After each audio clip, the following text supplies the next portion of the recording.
नमस्कार दोस्तों, जैसा कि आप जानते हैं कि हिंदुओं का वैष्णव संप्रदाय है, उसमें अन्य पुराणों की अपेक्षा श्रीमद्भागवत महापुराण का महत्वपूर्ण स्थान है। किसका? श्रीमद्भागवत महापुराण का, अन्य पुराणों की अपेक्षा। भागवत को साक्षात भगवान का स्वरूप कहा गया है। पुराणों में भागवत के सप्ताह पारायण और श्रवण की बड़ी महिमा बताई गई है।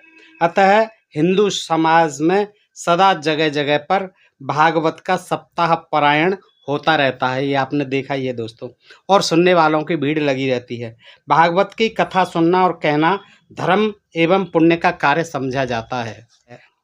वैज्ञानिक युग है, उस पर भी ये लोग अगर कोई विश्वास करें तो ये देखिए इस देश का दुर्भाग्य है कि इन चीज़ों पर आज भी विश्वास किया जाता है, इनका आज भी बखान किया जाता है। ऐसे ही कुछ प्रसंग मैं आपको इस महाभागवत महापुराण से दे रहा हूँ दोस्तों, और आप स्वयं समझेंगे कि किस तरह से ये देखिए कल्पना की ऊंची ऊंची उड़ान है। देखिए, शिव के वीर्य से सोने चांदी की उत्पत्ति। श्रीमद्भागवत महापुराण 8/12/32/33। यह है, एक बार शिव मोहिनी अवतार के सौंदर्य पर आसक्त हो गए। कौन? महादेव जी। किस पर? मोहिनी अवतार पर। जब कामांध होकर वह उसे पकड़ने दौड़े तो वह भागी मोहिनी। शिव ने अत्यंत वेग से उसका पीछा करके उसको पकड़ लिया और उसे दोनों भुजाओं में भरकर उसका आलिंगन करने लगे।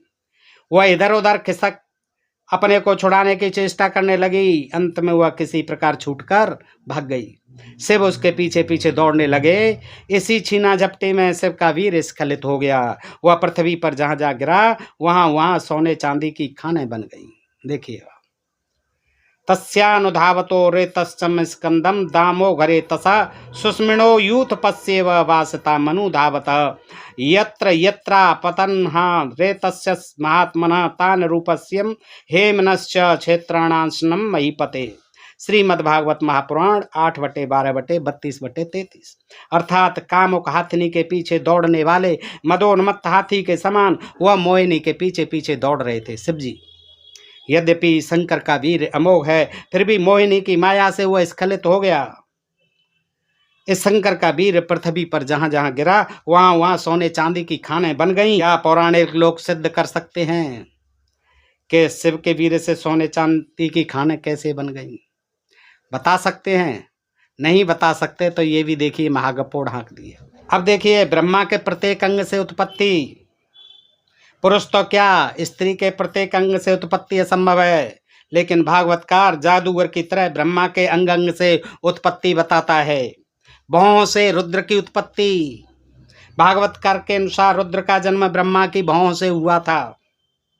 श्रीमद्भागवत महापुराण 3/12/6/7। अर्थात जब ब्रह्मा ने देखा कि उनकी आज्ञा न मानकर उनके पुत्र उनका तिरस्कार कर रहे हैं तो उन्हें असह्य क्रोध हुआ। उन्होंने उसे रोकने का प्रयत्न किया। जब वो अपनी पुत्री को ही पीछे लगने लगे, भागने लगे उसके पीछे, तो बच्चों ने जो है, उनके लड़कों ने जो है रोका और उनका उपहास किया। और जब उन्होंने देखा कि ये मेरा तिरस्कार कर रहे हैं तो उन्हें यानी ब्रह्मा जी को असह्य क्रोध हुआ। उन्होंने उसे रोकने का प्रयत्न किया क्रोध को, किंतु बहुत रोकने पर भी वह तत्काल प्रजापति की भौं के बीच में से एक नील लोहित बालक के रूप में प्रकट हो गया। उसको कहा गया रुद्र। बाल से सर्प की उत्पत्ति देखिए। भागवतकार के अनुसार ब्रह्मा के झड़कर गिरे बाल ही सर्प हो गए। श्रीमद्भागवत महापुराण 3/20/47/48। देह सृष्टि की वृद्धि न होने के कारण बहुत चिंतित हुए और लेट गए। फिर क्रोधवश उन्होंने भोग में शरीर को त्याग दिया। उससे झड़ने वाले बाल यानी शरीर से झड़ने वाले बाल अहे हुए यानी सर्प हुए, और उसके हाथ पैर सिकुड़कर चलने से सर्प और नाग हुए, जिनका शरीर फण रूप से कंधे के पास बहुत फैला हुआ था। जांग से असुरों की उत्पत्ति देखिए। ब्रह्मा ने अपनी जांग से असुरों को उत्पन्न किया था। देवो अदेवाम जगन्नतः सृजति स्माति लोलपानः। श्रीमद्भागवत महापुराण 3/20/23। अर्थात ब्रह्मा ने अपने जगन देश से यानी जंगाओं से कामासक्त असुरों को उत्पन्न किया, और जांघों से ही किनको? वैश्यों को भी उत्पन्न किया। इस तरह की अनर्गल गप्पों पर भागवतकार जैसा गपोड़ी ही विश्वास करेगा। इस तरह की गप्पों से सिर्फ बच्चों का दिल बहलाया जा सकता है, और ये हकीकत बात है दोस्तों, आप समझेंगे इस बात को। देखिए, मुख से वेदों की उत्पत्ति भी बताई गई है इसी महापुराण में। भागवतकार के अनुसार ब्रह्मा एक बार सोच रहे थे कि सृष्टि कैसे करूं, कि मुख से चारों वेद प्रकट हो गए। सोच ही रहे थे कि सृष्टि कैसे बनाऊं, सृष्टि की रचना कैसे करूं। तभी जो है उनके मुख से चारों वेद प्रकट हो गए, निकल पड़े। महापुराण 3/12/34।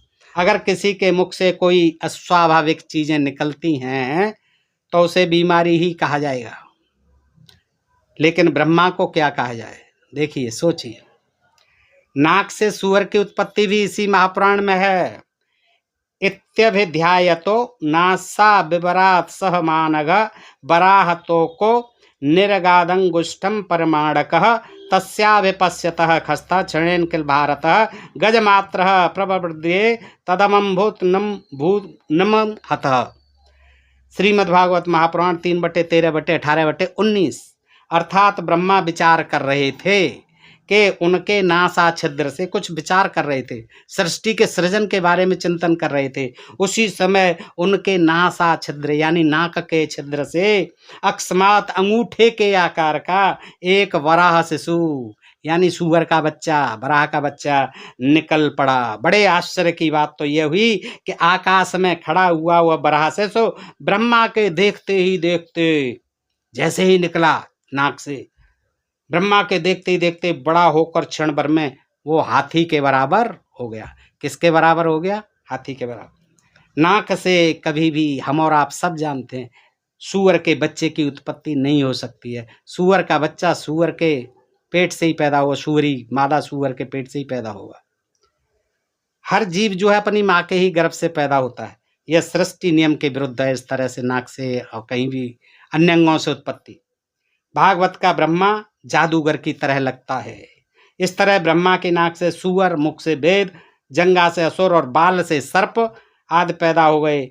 क्या ब्रह्मा के शरीर में कोई ऐसी चमत्कारिक फैक्ट्री लगी हुई थी जिससे सूअर, असुर आदि पैदा हो गए? सोचिए दोस्त, हम अपनी तरफ से नहीं कह रहे, यही भागवतकार लिख रहा है इसमें। श्रीमद् भागवत महापुराण, जो कि हमारा जो है मुख्य ग्रंथ है पुराणों में, और इसी के आधार पर हमारे यहाँ 7 दिन का जो है पारायण चलता है। इनको सुनते हैं लोग, लेकिन ये जो है ज्ञान भरी चीज़ें वो नहीं सुनाते हैं, इसलिए हम आपको बताते हैं, पढ़ कर अध्ययन करके निकालते हैं। और आप लोग देखिए कि हमारे इन कथित धर्मशास्त्रों में कैसा कैसा ज्ञान विज्ञान भरा है। तो दोस्तों बताइए, ये मैंने आपको बताए जानकारी भरे प्रसंग कैसे लगे आपको? अच्छे लगे हो तो मित्रों को भी शेयर करें। करते से नमस्कार, जय भीम, जय भारत, नमो बुद्धाय।